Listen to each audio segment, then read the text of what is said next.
ماہ رمضان المبارک کی ان بابرکت اور مقدس گھڑیوں میں آخری جمعۃ المبارک ہے، جس کو ہمارے ہاں عرف عام میں، ہمارے کلچر میں جمعۃ الوداع کہا جاتا ہے۔ اللہ رب العزت کے حضور دعا ہے کہ رب کائنات ہم سب کے روزوں کو، نماز تراویح کو، قرآن کریم پڑھنے کو، سنانے کو، سننے کو، صدقات و خیرات کو، جمیع عبادات کو، تمام اعمال صالحہ کو اپنی بارگاہ عالیہ میں شرف قبولیت عطا فرمائے۔ اللہ رب العزت کے حضور دعا ہے کہ رب کائنات تمام حاضرین، تمام نمازیوں کی پریشانیوں کو، مشکلات کو حل فرمائے، سب کی نیک دعاؤں کو، نیک حاجات کو پورا فرمائے، فلسطین کے مسلمانوں کی مدد و نصرت فرمائے، ان کو فتح عظیم عطا فرمائے۔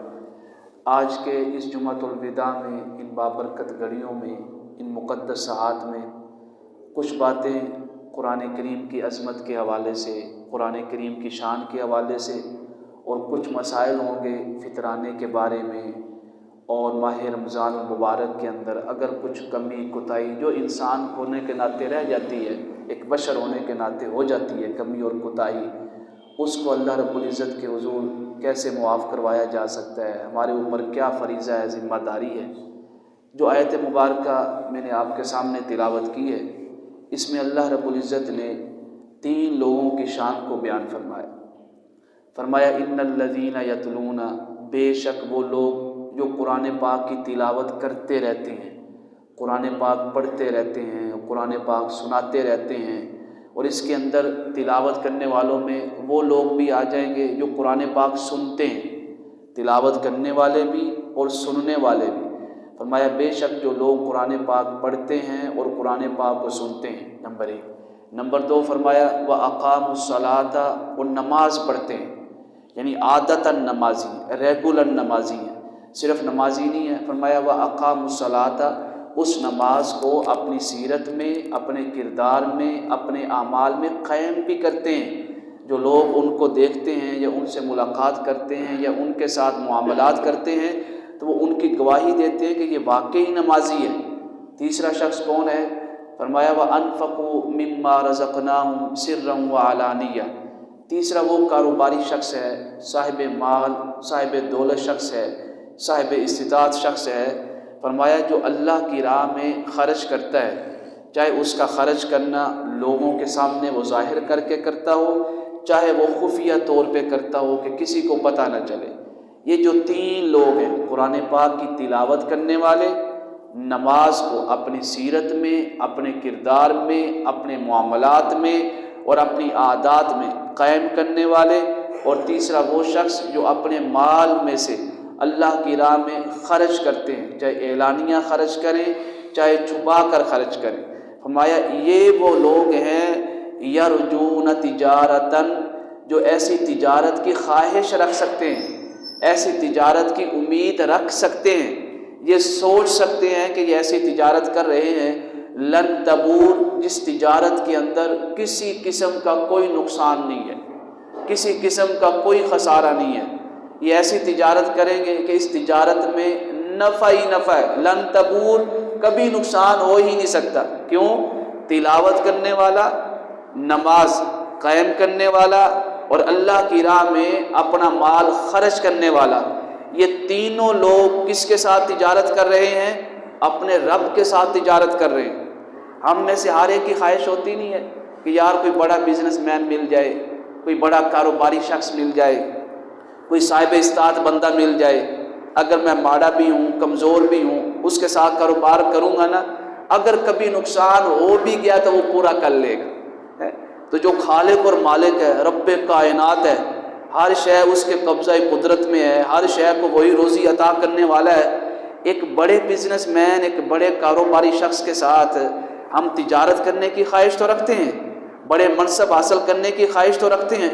اتنا بڑا کاروبار، اتنی بڑی ذات کے ساتھ، خالق اور مالک کے ساتھ، ہم میں سے ہر ایک کے دل میں خواہش ہونی چاہیے کہ ہماری ان تینوں میں سے کوئی نہ کوئی تجارت ہمارے رب کے ساتھ ہو جائے، یا تجارت قرآن پاک والی ہو جائے، یا تجارت نماز والی ہو جائے، یا پھر تجارت اللہ کی راہ میں خرچ کرنے والی ہو جائے۔ فرمایا یہ ایسی تجارت ہے لیوفیہم اجورہم، جو کچھ تم نے اس کاروبار کے اندر لگایا ہے نا، اس پارٹنرشپ میں لگایا ہے نا، لیوفیہم اجورہم، پورا پورا اس کا بدلہ دیں گے، کوئی بھی کمی کوتاہی نہیں کریں گے۔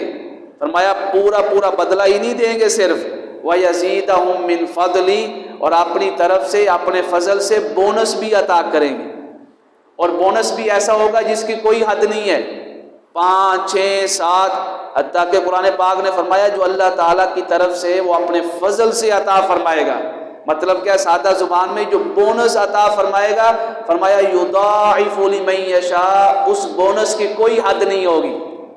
ہم ایک نیکی کرتے ہیں، اس ایک نیکی کا اجر کیا ہے، معاوضہ کیا ہے، 10 نیکیاں، یہ معاوضہ ہے۔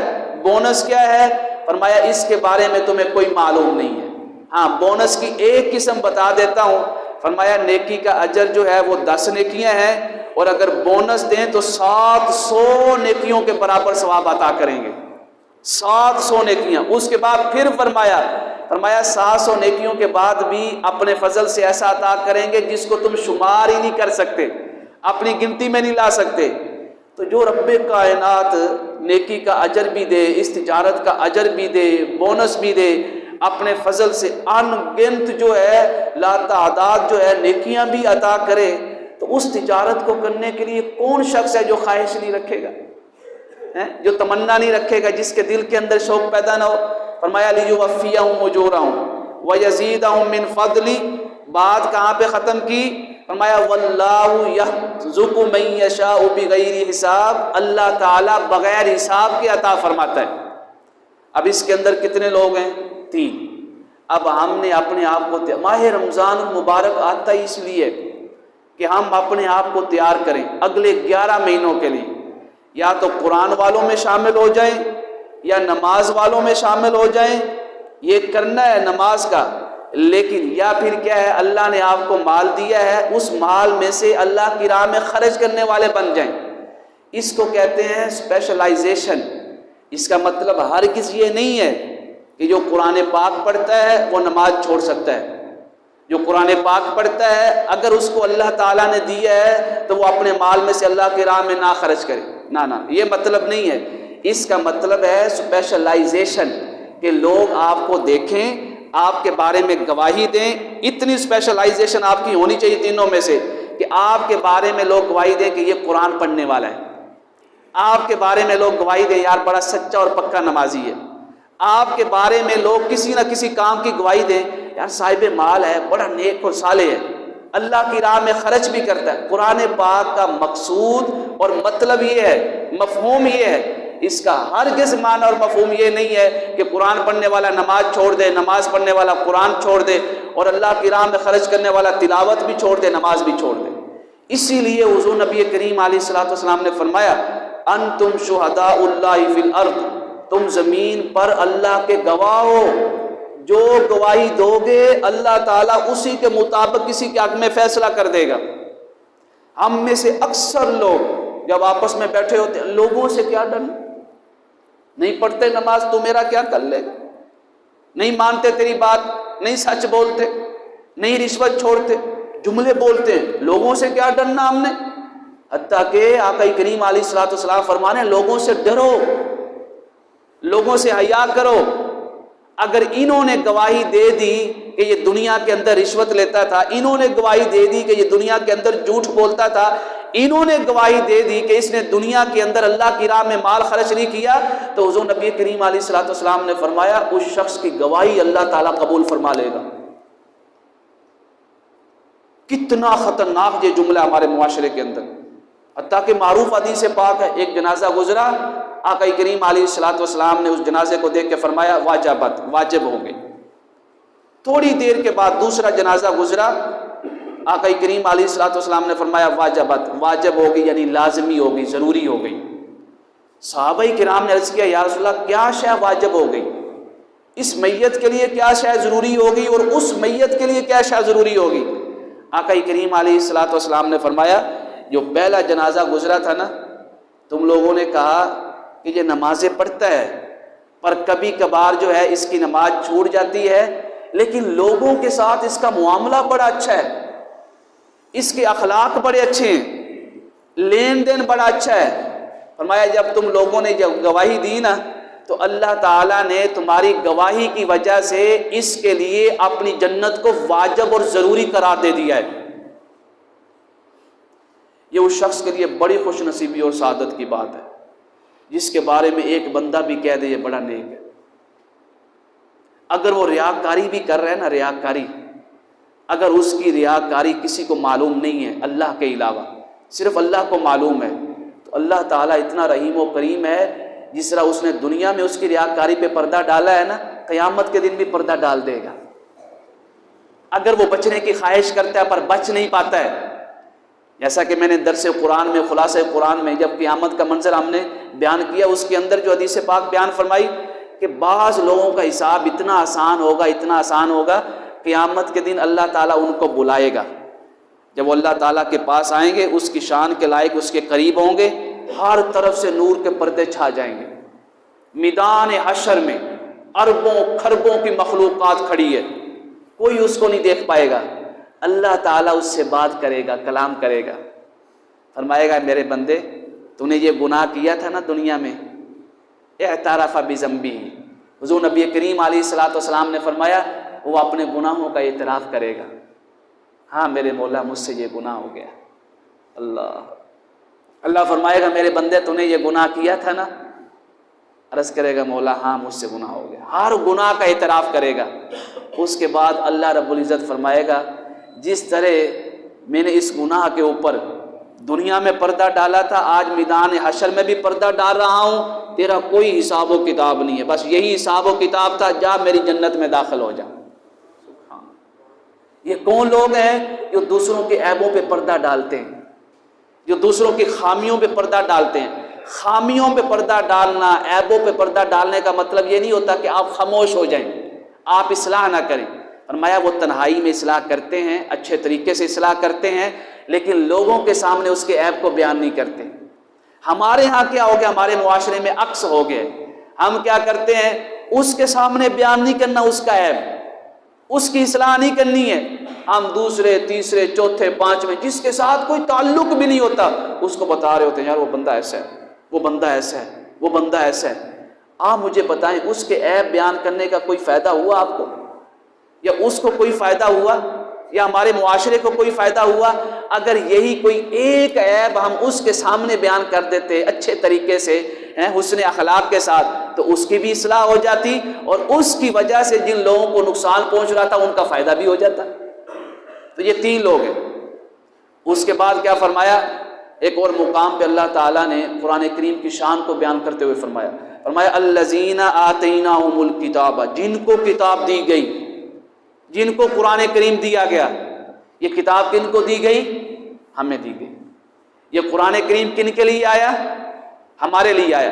فرمایا جن کو دی گئی، جن کے لیے آیا، وہ کرتے کیا ہیں؟ یتلونہ، اس کو ایسا پڑھتے ہیں، ایسا پڑھتے ہیں، سبحان اللہ۔ فرمایا حق تلاوتی، اس کے پڑھنے کا حق ادا کر دیتے ہیں، اس کی تلاوت کا حق ادا کر دیتے ہیں، کہ سننے والے بھی گواہی دیتے ہیں کہ تلاوت اگر ہونی چاہیے تو ایسی تلاوت ہونی چاہیے۔ اس تلاوت کا معنی اور مفہوم کیا ہے؟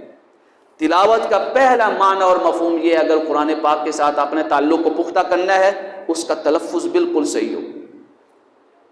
اگر آپ کا تلفظ صحیح نہیں ہے نا تو آپ اس کے معنی کی لذت کو بھی محسوس نہیں کر پائیں گے۔ سب سے پہلی چیز قرآن پاک کے ساتھ اپنے تعلق کو مضبوط کرنا ہے، جو ماہ رمضان مبارک یہ پیغام لے کے آتا ہے۔ فرمایا یہ قرآن کا مہینہ ہے، یہ قرآن کی گھڑیاں ہیں، یہ قرآن کے دن ہیں۔ قرآن کا پورے کا پورا مہینہ گزر جائے ہیں، سارے کے سارے دن گزر جائیں، چاہے وہ 30 ہوں چاہے وہ 29 ہوں، اور ہمارا قرآن کے ساتھ تعلق ہی پختہ نہ ہو، قرآن کے ساتھ تعلق ہی مضبوط نہ ہو، ہم قرآن کی کم سے کم 10 سورتیں بھی صحیح پڑھنا نہ سیکھ پائیں، تو یہ پھر قرآن پاک کا حق ادا نہیں کیا۔ یہ قرآن پاک ہمارے ساتھ وفا کر رہا ہے، ہم اس کے ساتھ بے وفائی کر رہے ہیں۔ پہلا تعلق قرآن پاک کے ساتھ، فرمایا تلفظ صحیح ہو، یہ تلاوت کا پہلا حصہ ہے۔ دوسرا حصہ کیا ہے؟ فرمایا جیسے ہی اس کا تلفظ صحیح ہو گیا ہے، اس کو قرآن پاک پڑھنا آ گیا ہے، اب کیا کرے؟ اب اس قرآن پاک کا معنی اور مفہوم سیکھے۔ جب قرآن پاک کا معنی اور مفہوم سیکھتا ہے نا، ابھی سیکھنے وہ بیٹھتا ہے، اللہ تعالیٰ وہاں پہ ایک خوشخبری سناتا ہے اس کو، سیکھنے والے کو بھی اور سکھانے والے کو بھی۔ کئی لوگ ایسے ملتے ہیں، وہ کہتے ہیں جی ہم نے جب بیان سنا قرآن پاک کے متعلق کہ ہمارا تلفظ صحیح ہونا چاہیے، انہوں نے ماشاءاللہ 45 سال کی عمر میں قاری لگوا لی ہیں۔ یہ جو قاری لگوائے ہیں، کیا انہوں نے اپنی مرضی سے لگوائے؟ اللہ نے ان کا انتخاب کر لیا، اللہ تعالیٰ نے ان کو منتخب کر لیا ہے۔ ان کے اندر ہدایت کا جو چراغ بجھا ہوا تھا نا قرآن پاک کے متعلق، اس کو جلا دیا ہے۔ سارے دعا کریں اللہ تعالیٰ ہمارے دلوں کے اندر اس چراغ کو جلا دے، کہ ہم میں سے ہر شخص کوشش کرے کہ قرآن پاک کو صحیح سیکھیں۔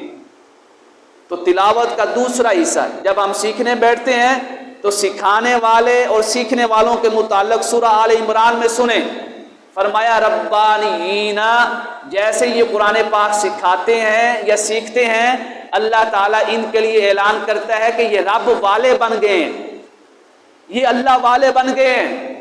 ان کو ڈگری اللہ والے کی ہونے کی کسی نے نہیں دی، کس نے دی ہے؟ خود رب کائنات نے دی ہے۔ فرمایا اگر تم میں سے کسی کی خواہش ہو کہ وہ رب والا بن جائے، اللہ والا بن جائے، تو دو کام کرے۔ وہ دو کام کون سے ہیں؟ پہلا کام فرمایا بما کنتم تعلمون الکتاب، اگر اس کو قرآن پاک کا علم ہے، اس کتاب کا علم ہے، وہ عالم دین ہے، تو لوگوں کو علم دین پڑھائے، قرآن پاک کی تعلیم دے، قرآن پاک کے مفہوم اور معنی کے متعلق بتائے، قرآن پاک کے مضامین کے متعلق بتائے، قرآن پاک کا خلاصہ بیان کرے، قرآن پاک کی تعلیم دے، بٹھا کے اپنے پاس لوگوں کو بٹھا کے کورس کروائے۔ فرمایا پہلا کام یہ۔ دوسرا کام کیا ہے؟ فرمایا وَبِمَا كُنْتُمْ تَدْرُسُونَ، عالم دین کا کام یہ ہے کہ وہ قرآن پڑھائے، اور جن کو وہ بلائے ان کے اوپر فرض یہ ہے کہ وہ ان کے پاس بیٹھ کے قرآن پاک کی تعلیم کو سیکھیں۔ یہ نہیں ہے کہ وہ آوازیں لگاتا رہے آ جاؤ جی فلاں دن سے علم دین کورس شروع ہو رہا ہے، فلاں دن سے ترجمہ و تفسیر شروع ہو رہا ہے۔ اس نے اپنا فرض ادا کر دیا۔ جب اس کا فرض ادا ہو گیا ہے، اس کے سامنے چاہے ایک شخص آ کے بیٹھ گیا ہے، اس نے اپنا فرض ادا کر دیا ہے، لیکن جتنے لوگوں تک اس کا یہ اعلان پہنچا، اس کی یہ آواز پہنچی، اس کا یہ پیغام پہنچا، ان میں سے جو لوگ اس کی آواز پہ لبیک کہتے ہوئے قرآن پاک سیکھنے کے لیے آگے، انہوں نے بھی اپنا فرض ادا کر دیا، اور جو نہیں آ سکے اللہ تعالیٰ نے فرمایا انہوں نے اپنے فرض کے اندر کوتاہی کی ہے۔ اب یہ ہم نے اپنا محاسبہ خود کرنا ہے۔ فرمایا اتنا ہی نہیں ہے، جب وہ قرآن پاک کو سیکھتے ہیں نا وَلَا يَأْمُرَكُمْ أَن تَتَّخِذُوا الْمَلَائِكَةَ وَالنَّبِيِّينَ أَرْبَابًا، ادھر انہوں نے قرآن سیکھا ہے، اللہ تعالیٰ نے ان کے ذریعے ہدایت کے چشمے چلا دیے ہیں، لوگوں کو ہدایت عطا فرما دی ہے۔ تو تلاوت کے کتنے معنی ہو گئے؟ نمبر 1 تلفظ کو صحیح کرنا، اور نمبر 2 کیا ہے؟ قرآن پاک کا معنی اور مفہوم جاننا۔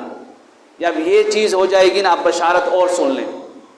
میرے آقا کریم علیہ الصلوۃ والسلام نے فرمایا القرآن شافع و مشفع، یہ جو قرآن کریم ہے نا، یہ شفاعت کرنے والا بھی ہے ایسے لوگوں کی، اور جب قرآن کریم شفاعت کرے گا اپنے رب کی بارگاہ میں، اللہ کا کلام ہے، اللہ تعالیٰ اپنے کلام کی شفاعت کو اس کے حق میں قبول فرما لے گا۔ اگلے الفاظ سننے والے ہیں۔ فرمایا من قادہ امامہ، جس شخص نے بھی قرآن کریم کو اپنے سامنے رکھا۔ اپنے سامنے رکھنے کا مطلب صرف یہ نہیں ہے میرے دوستو جو ہمارے معاشرے میں پایا جاتا ہے کہ قرآن کو پیٹھ نہ ہو، قرآن نیچے نہ پڑھو، ہم قرآن کو سامنے رکھیں۔ یہ قرآن کے آداب میں سے ہے، جو ایسا کرتا ہے باعث ثواب ہے، اللہ تعالیٰ کے فضل کے حصول کا ذریعہ ہے، پر قرآن پاک کو سامنے رکھنا کہ قرآن کو پیٹھ نہ ہو، قرآن کی بے ادبی نہ ہو، کہیں ایسا نہ ہو کہ قرآن پاک نیچے ہو میں اوپر آ جاؤں۔ مطلب کیا ہے کہ قرآن پاک کے اوپر عمل کو نہیں چھوڑنا ہے۔ جس نے عمل چھوڑ دیا اس کا مطلب یہی ہے کہ اس نے قرآن کو نیچا کر دیا ہے، خود کو اونچا کر دیا ہے۔ عمل تبھی چھوڑا نا کہ وہ اپنی خواہش کے مطابق چل رہا ہے۔ قرآن پاک کو سامنے رکھنے کا مطلب یہ ہے کہ وہ خود نہ چلے، وہ ویسے چلے جیسے قرآن پاک چلانا چاہتا ہے، جیسے قرآن پاک حکم دیتا ہے۔ جب آپ ویسے ہی چلیں گے جیسے قرآن پاک حکم دیتا ہے، اس کا مطلب یہ ہے کہ آپ نے قرآن کو پیٹھ نہیں کی ہے، آپ نے قرآن پاک کو سامنے رکھا ہے.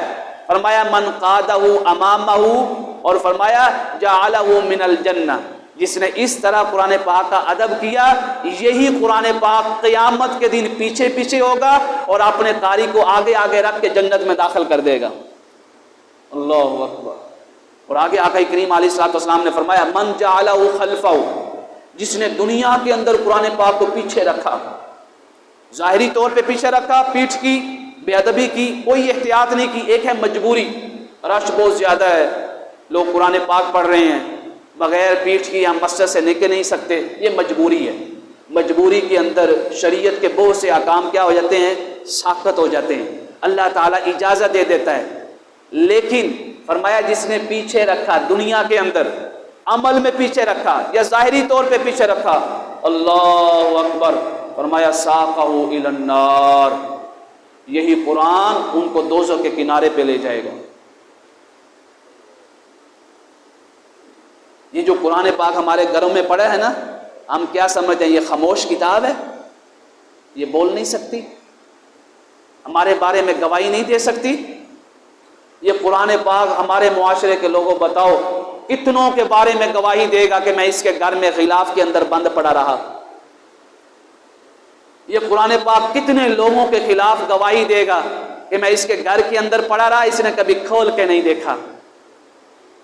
یہ قرآن پاک کتنے لوگوں کے خلاف گواہی دے گا کہ یہ مجھے پڑھتا تھا، ترجمہ بھی پڑھتا تھا، کبھی اس نے میری بات کو نہیں مانا.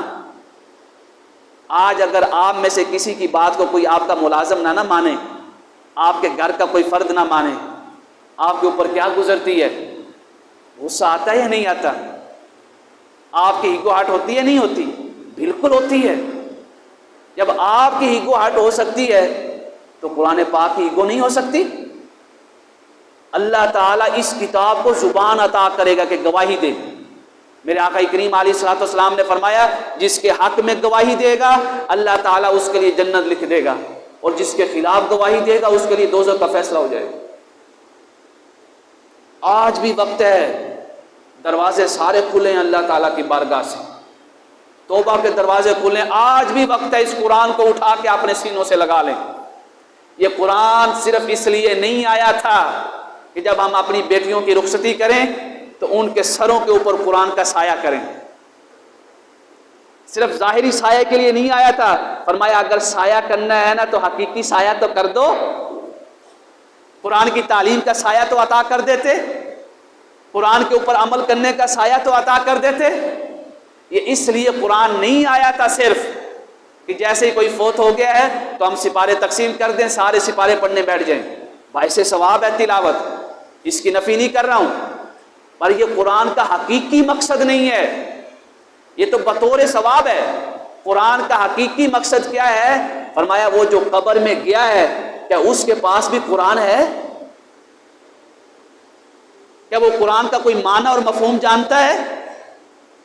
کیا وہ قرآن کریم کی کسی آیت پہ عمل کرتا ہوا اس دنیا سے گیا ہے؟ پیچھے سے تو سپارے پڑھ رہے ہیں، اصحال ثواب بھی کر رہے ہیں.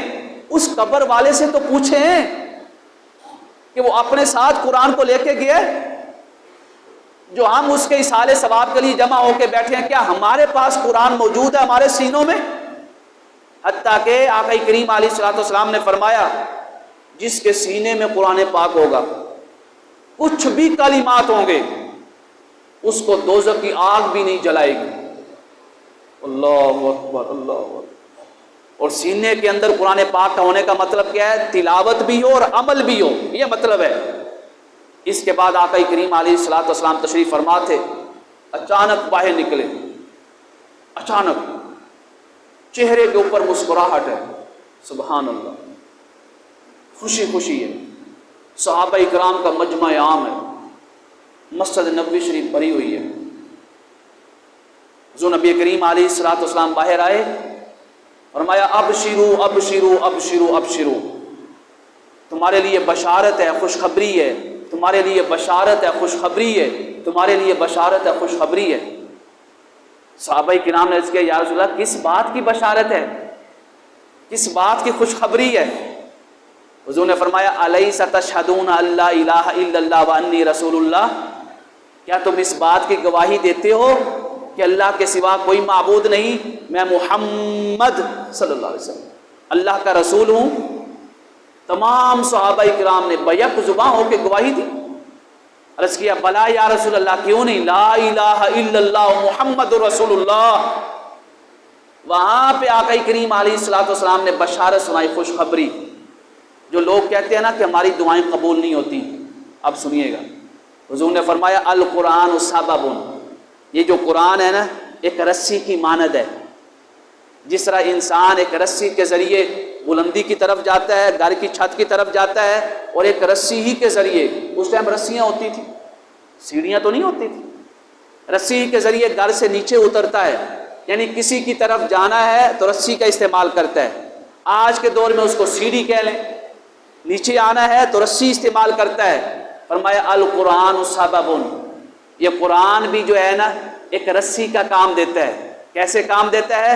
فرمایا اللہ طرفہ بید اللہ، قرآن کریم کا ایک کونا تمہارے رب کے ہاتھ میں ہوتا ہے، وَطَرَفُهُ بِأَيْدِيكُمْ، اور قرآن پاک کا دوسرا کونا اس کے پڑھنے والے کے ہاتھ میں ہوتا ہے۔ اتنا قربت، اتنا قریب انسان ہوتا ہے، جیسے وہ قرآن پاک کو پکڑتا ہے، پڑھتا ہے، چاہے دیکھ کے پڑھتا ہے چاہے زبانی پڑھتا ہے، فرمایا جیسے ہی وہ پڑھتا ہے وہ اللہ تعالیٰ کے اتنا قریب ہو جاتا ہے جیسے اس طرح دونوں ہاتھوں کے درمیان کا فاصلہ ہو۔ کس کو نہیں چاہیے یہ قرب؟ مجھے آپ بتائیں، ہم میں سے ہر ایک کی خواہش ہے، پر کوشش کریں اب اس خواہش کی تکمیل کریں، اس خواہش کو ہمارے عمل کے اندر نظر آنا چاہیے۔ فرمایا تمسکوا بہ، اس قرآن کو مضبوطی سے تھامے رکھنا ہے۔ لن تضلوا بعدہ، اگر قرآن پاک کو مضبوطی سے تھام لو گے تو کبھی گمراہ نہیں ہوگے، کسی بھی معاملے میں پیچھے نہیں ہٹو گے، کسی بھی معاملے میں نیچے نہیں رہو گے، ہر معاملے میں اللہ تعالیٰ تمہیں بلندیاں عطا فرما دے گا۔ تیسری بات کیا فرمائی؟ فرمایا قرآن پاک کو اگر اس طرح مضبوطی سے تھام لو گے، لن تہلکوا بعدہ ابدا، قیامت تک کبھی تباہ و برباد ہی نہیں ہو سکو گے۔ یہ تینوں کام ہمارے پاس نہیں ہے، نہ قرآن پاک کو مضبوطی سے تھاما ہم نے، تو جب مضبوطی سے نہیں تھاما گمراہ بھی ہوئے اور ہلاکت بھی ہمارا سبب بن گئی۔ اس کے بعد آقا کریم علیہ الصلوۃ والسلام نے فرمایا، آپ باہر نکلے، آپ نے فرمایا جاننا چاہتے ہو اللہ والے کون ہیں؟ کیا تمہیں معلوم ہے رب والے کون ہیں؟ تلاش میں رہتے ہیں ہمارے معاشرے کے لوگ، کوئی اللہ والا مل جائے، کوئی اللہ والا مل جائے، نہیں مل رہا ہے کوئی اللہ والا۔ اکثر کی زبان پہ سنا جاتا ہے اللہ والا نہیں مل رہا، آئیں ملاتے ہیں اللہ والوں سے۔ آپ اللہ والے بن سکتے ہیں، آپ بن سکتے ہیں، پیچھے والے بن سکتے ہیں، بڑا آسان سا فارمولہ ہے۔ آقا کریم علیہ الصلوۃ والسلام نے فرمایا اگر اللہ والے بننا چاہتے ہو نا، ان للہ اہلین من الناس، فرمایا تم ہی میں سے اللہ والے بنتے ہیں۔ صحابہ کرام نے عرض کیا یا رسول اللہ من ہم اہل اللہ، یہ اللہ والے کون ہیں؟ اللہ اکبر اللہ اکبر۔ آقا کریم علیہ الصلوۃ والسلام نے فرمایا اہل القرآن اہل اللہ وخاصتہ، فرمایا جو اللہ والے ہیں نا، اگر دیکھنا چاہو جس کے ہاتھ میں قرآن ہے اور جس کی زبان پہ تلاوت قرآن ہے اور جس کے عمل میں قرآن پاک نظر آ رہا ہے، اس کے بارے میں گواہی دیتا ہوں کہ وہ اس روئے زمین پر اللہ والا ہے، وہ اللہ کا اپنا ہے۔ ہم میں سے یہ بننا مشکل ہے؟ کوئی مشکل نہیں ہے، کوشش کریں اس ماہ رمضان المبارک کے اندر اپنے آپ کو کوشش کریں، اگلا ماہ رمضان مبارک آئے تو ہم اللہ والے بن چکے ہوں۔ اللہ والے کیسے بنیں گے؟ قرآن پاک کے ساتھ جب تعلق پختہ اور مضبوط ہوگا۔ ایک اور مقام پہ فرمایا اگر قرآن چھوڑ دو گے، قرآن چھوڑنے میں بار بار کہہ رہا ہوں، تلاوت آتی ہے، معنی اور مفہوم سمجھنے کی کوشش نہیں کی ہے، اس کا یہ مطلب نہیں ہے کہ اس نے قرآن بالکل چھوڑ دیا ہے، پر اس نے قرآن کا حق ادا نہیں کیا۔ قرآن کو چھوڑ دینے کا مطلب یہ ہے کہ اس کے اوپر عمل چھوڑ دیا۔ ہو سکتا ہے قرآن پڑھنا نہ آتا ہو، سیکھا نہ ہو، اب سیکھنا چاہتا ہے پر مشکل ہوتا ہے، لیکن اس نے قرآن پاک کی بات سنی کسی عالم دین سے، اس نے قرآن پاک کو ترجمے سے پڑھا، جب ترجمے سے پڑھا، بیان سنا، درس سنا، خلاصہ قرآن پاک سنا، تو اس تک بات پہنچ گئی کہ قرآن پاک یہ کہتا ہے، فرمایا اس نے عمل نہیں کیا، عادتاً چھوڑتا رہا عمل۔ اس کے بارے میں قیامت کے دن جانتے ہو اللہ کی عدالت میں کیس کون دائر کرے گا؟ اللہ کی عدالت میں جس کے خلاف کیس دائر ہوگا نا، جو قرآن پاک کو چھوڑنے والا ہے، وہ کوئی اور نہیں ہے، وہ مصطفیٰ کریم کی ذات پاک ہے، جن کی شفاعت سے ہر گناہگار کی بخشش ہوگی، جن کی شفاعت سے اللہ تعالیٰ حساب و کتاب شروع کرے گا۔ الفاظ سنیے گا حضور کا جلال ایسے لوگوں کے بارے میں جو قرآن کو چھوڑ چکے ہیں۔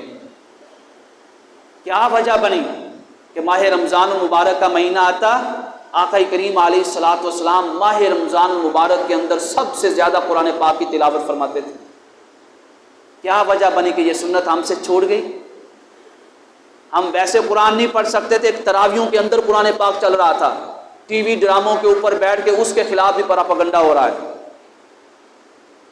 ذہنی انتشار پھیلایا جا رہا ہے، شکوک و شبہات پھیلائے جا رہے ہیں۔ کوئی نماز تراویح نہیں تھی، ان کو 14ویں صدی میں پتہ چلا کوئی نماز تراویح نہیں تھی۔ ارے بے وقوفو، اگر نہیں بھی مانتے ہو احمقو کہ نماز تراویح نہیں تھی، نماز تراویح کے اندر قرآن تو پڑھا جا رہا ہے، اسی بہانے لوگ قرآن پاک تو سن لیتے ہیں، قرآن پاک تو سنا لیتے ہیں۔ اتنی بڑی جسارت قرآن کریم کے بارے میں، اور اتنی بڑی جسارت ماہ رمضان المبارک کے اندر اتنی عظیم عبادت کے بارے میں، نماز تراویح کے بارے میں۔ آقا کریم علیہ الصلوۃ والسلام کا جلال سنیں ان لوگوں کے بارے میں۔ یہ سارے چکر ویورشپ کے ہیں، اور حضور نے ویورشپ بیان فرمائی، فرمایا لوگ ویورشپ کے لیے، ویوز بڑھانے کے لیے، ویوز بڑھانے کا مطلب کیا ہے؟ اپنی زبان کا معاوضہ کھائیں، جب ویوز آئیں گے اس کی کمائی آئے گی۔ حضور نے فرمایا، مسند امام احمد بن حنبل کے اندر حدیث پاک ہے، فرمایا ایسا دور آئے گا لوگ اپنی زبانوں کا معاوضہ ایسے کھائیں گے جیسے ایک گائے گھاس کھاتی ہے۔ حکمت کیا ہے اس مثال کی؟ فرمایا جس طرح ایک گائے کو پتہ نہیں ہے کہ وہ جو گھاس کھا رہی ہے اس کے مالک کی ہے یا کسی اور کی ہے، اس کے لیے حلال ہے یا حرام ہے، اسی طرح جو لوگ زبانوں کا معاوضہ کھائیں گے وہ ایسی ایسی باتیں کریں گے، ان کو یہ فکر نہیں ہوگی کہ یہ بات دین کے اندر ہے یا نہیں ہے، انہوں نے اپنی زبانوں کی کمائی کھانی ہے۔ یہ ویورشپ کے بارے میں بتایا یا نہیں بتایا؟ کوئی ایسی خبر نہیں ہے، کوئی ایسا عمل نہیں آپ لے آئیں جس کے بارے میں آقا کریم علیہ الصلوۃ والسلام نے پہلے نہ بتا دیا ہو کہ ایسے ایسے اعمال ہوں گے۔ جلال سنیں، یہ قرآن پاک نے نقل فرمایا یہ دعویٰ اور یہ کیس۔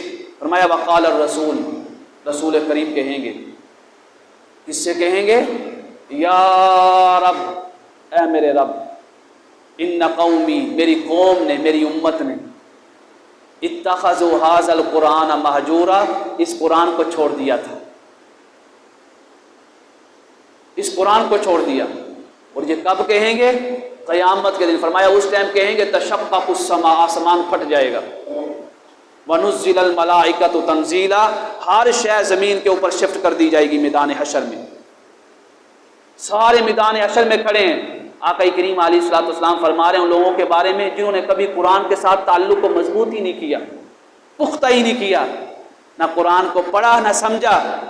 عرض کریں گے مولا یہ وہ میرے امت کے وہ لوگ ہیں جنہوں نے قرآن کو پیٹھ کے پیچھے چھوڑ دیا تھا، مہجورا، قطع تعلق کر لیا تھا۔ ایسے تو نہیں شاعر نے خوب کہا، وہ معزز تھے زمانے میں مسلمان ہو کر، ہم خوار ہوئے تارک قرآن ہو کر۔ آ جاؤ میرے دوستو، قرآن کی طرف آ جاؤ، کتاب اللہ کی طرف آ جاؤ، کلام لا ریب کی طرف آ جاؤ۔ یہ نہ ہو کہ آخری سانس بھی آ جائے، آنکھیں بھی بند ہو جائیں، زبان بھی بند ہو جائے اور سارے دروازے بند ہو جائیں، جب اگلا دروازہ کھلے تو وہاں پہ یہ آواز آ رہی ہو، کاش کاش کاش ہم نے قرآن پاک کے ساتھ تعلق کو جوڑا ہوتا، اپنے تعلق کو پختہ کیا ہوتا۔ ماہ رمضان المبارک ان بابرکت گھڑیوں کے اندر پکا عہد کریں کہ اگلے سال تک ہم کچھ نہ کچھ قرآن پاک کو پڑھنا بھی سیکھ لیں گے، اور کچھ نہ کچھ جتنا ہو سکا قرآن پاک کا ترجمہ بھی سیکھ لیں گے، اور کچھ نہ کچھ آیات ایسی ہوں جو ہر ٹائم ہمارے عمل میں نظر آئیں۔ اگر ہم قرآن پاک کی ایک آیت کے اوپر عمل کر لیں نا تو وہ ایک آیت ہی ہمیں کامیاب بنا دے گی۔ ہمارے یہاں انشاءاللہ تعالی کل جو ہے صبح نماز فجر کے بعد خلاصہ قرآن کریم ہوتا ہے، بڑی ترتیب سے بڑی تفصیل سے ہوتا ہے، اور میں سلوٹ کرتا ہوں ان لوگوں کو جو ہمارے پاس نماز فجر کے بعد بیٹھتے ہیں۔ اسی طرح مسجد بڑی ہوتی ہے الحمدللہ، بڑا کم ہوتا ہے، بڑا مشکل ہوتا ہے نماز فجر کے بعد خلاصہ قرآن کریم سننا، 45 منٹ کا، 40 منٹ کا، آدھے گھنٹے کا، کبھی کبھار 50 منٹ کا نماز فجر کے بعد، وہ بھی ماہ رمضان المبارک میں انسان سحری کے ٹائم اٹھا ہوتا ہے، نیند کا غلبہ ہوتا ہے، سارا کچھ چھوڑ کے جو ہماری مسجد میں یا کہیں بھی بیٹھ کے نماز فجر کے بعد خلاصہ قرآن کریم سنتے ہیں نا، وہ سلوٹ کے حقدار ہیں۔ اس بات کی علامت ہے کہ اللہ تعالیٰ کا فضل ہے ان کے اوپر۔ نماز فجر کے بعد آج ہم قرآن کے لیے بیٹھے ہیں نا نیند چھوڑ کے، تو میدان حشر میں یہ قرآن بھی ہمیں تنہا نہیں چھوڑے گا۔ جیسے آج ہم قرآن پاک کے لیے کھڑے ہیں، کل یہ ہمارے لیے اللہ کی بارگاہ میں کھڑا ہوگا، قبر میں کھڑا ہوگا۔ آقا کریم علیہ الصلوۃ والسلام نے فرمایا صبح ٹائم نماز فجر کے بعد خلاصہ قرآن کریم جو تفصیل کے ساتھ ہوتا ہے وہ بھی تکمیل ہوگا، اور انشاءاللہ تعالی جو سب سے بڑی سعادت ہے نماز تراویح کے اندر، کل کی جو نماز تراویح ہے 27ویں کی رات جو ہفتے اور اتوار کی درمیانی شب آ رہی ہے، اس کے اندر قرآن کریم جو ہے اس کی بھی تکمیل ہوگی، قرآن کریم مکمل ہوگا، اور تکمیل قرآن کریم کے وقت اللہ تعالیٰ کی رحمت جس عروج پہ ہوتی ہے نا، وہ کسی اور گھڑی میں نہیں ہوتی ہے۔ لوگ تکمیل قرآن کریم کی محفل کو عام سمجھتے ہیں، صحابہ کرام کے اندر معمول تھا، معمول۔ مجھے نہیں معلوم کہ لوگوں نے بدعتیں کہاں سے بنا لی، لوگ کہتے ہیں بدعت ہے، بدعت ہے، ایسے ایسے اقوال آ گئے ہیں، نظریات آ گئے ہیں، بیٹھ کے پتہ نہیں لوگ کیا کہتے رہتے ہیں، یہ ثابت نہیں ہے، یہ بھی آپ پڑھ تو لیں، آپ مطالعہ تو کر لیں، حدیث کی کتابیں بڑی پڑھی ہیں، چلو مطالعہ نہ بھی کریں، حدیث کو بھی چھوڑیں، اگر آپ کہتے ہو یہ حدیث صحیح نہیں ہے، یہ ہے، قرآن پاک میں آ جائیں۔ قرآن پاک کا اختتام اور تکمیل کن صورتوں پہ ہو رہی ہے؟ بتائیں کن صورتوں پہ ہو رہی ہے؟ کوئی شخص آپ سے کہے کہ تکمیل قرآن کریم کے وقت دعا قبول ہوتی ہے، اس کے اوپر کوئی دلیل نہیں ہے، آپ قرآن پاک کھول کے دکھا دیں۔ قرآن کریم 2 صورتوں پہ مکمل ہو رہا ہے۔ کون سی 2 صورتیں ہیں؟ قل اعوذ، آواز آنی چاہیے، قل اعوذ برب الفلق، جزاک اللہ، قل اعوذ، یہ دونوں صورتوں کے سارے کے سارے کلمات کیا ہیں؟ دعائیہ کلمات ہیں، ایک ایک کلمہ دعائیہ کلمہ ہے۔ اللہ تعالیٰ قرآن پاک کو جب مکمل کر رہا ہے، اس کی تکمیل بھی دعائیہ کلمات کے اوپر رکھ رہا ہے۔ کہ ابھی بھی بات سمجھ نہیں آئی کہ اشارہ اس بات کی طرف ہے کہ جیسے قرآن پاک تکمیل کی طرف بڑھتا ہے، اللہ تعالیٰ کی اسی قدر رحمتیں بھی عروج کی طرف بڑھتی چلی جاتی ہیں، قبولیت کی گھڑی اسی طرح اتنی زیادہ قریب آتی چلی جاتی ہے۔ 26 راتیں گزر جائیں گی، آج 30واں پارہ پڑھا جائے گا، آج بھی 3 رکوع پڑھے جائیں گے، اس سے کچھ کم، کل آخری رکوع پڑھا جائے گا، 20 صورتیں ہوں گی، یہ بھی گزر جائیں گی۔ پر خوش نصیب ہوں گے وہ لوگ کہ چلو مجبوری کے تحت پہلی تراویح نہیں پڑھ سکے تو آخری 2 راتوں میں تو قرآن کی صحبت میں گزار لیں، قرآن کی معیت میں گزار لیں۔ صحابہ کرام کا معمول تھا، جب قرآن پاک کی تکمیل ہوتی لوگوں کو دعوت دیتے تھے، آ جاؤ آ جاؤ آ جاؤ۔ تو تکمیل قرآن کریم کے وقت دعوت دینا یہ صحابہ کرام کی بھی سنت ہے، اسلاف صالح کی بھی سنت ہے، اس سے بھی بڑھ کر تکمیل قرآن کریم کے وقت دعا کی قبولیت کے کہنا یہ قرآن کریم کی بھی سنت ہے، اللہ تعالیٰ نے بھی اس کو سنت بنا دی ہے۔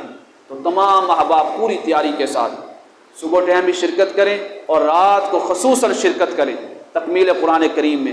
اپنے سوجھ بوجھ رکھنے والے جو بچے ہیں ان کو بھی ساتھ لائیں، ان کو بھی پتہ چلے کہ قرآن کریم کی تکمیل کی محفل میں جا رہے ہیں، اور انشاءاللہ تعالی بیان بھی ہوگا، سحری کا بھی بھرپور طریقے سے اہتمام ہے، اور نماز تسبیح کی جو جماعت ہے ہمارے ہاں اس جامعہ مسجد میں 1:30 بجے کھڑی ہو جائے گی نماز تسبیح کی جماعت۔ نماز تسبیح ادا کرنے کے بعد اجتماعی طور پہ ذکر و اذکار ہوگا، اس کے بعد اجتماعی طور پہ دعا ہوگی، اس کے بعد سحری ہوگی۔ تمام احباب شرکت کریں، اللہ تعالیٰ سب کو جزائے خیر عطا فرمائے۔ اور نماز عید الفطر جو ہے، نماز عید الفطر اس کی جماعت جو ہے 6:20 پہ پورے 20 منٹ پہ کھڑی ہو جائے گی۔ 6:20 پہ تمام احباب جو ہے تیاری کے ساتھ آئیں، تکمیل قرآن کریم کی محفل میں بھی تیاری کے ساتھ آئیں، عید کے دن بھی تیاری کے ساتھ آئیں۔ اللہ رب العزت ہم سب کا قرآن کریم پڑھنا سننا اپنی بارگاہ عالیہ میں شرف قبولیت عطا فرمائے۔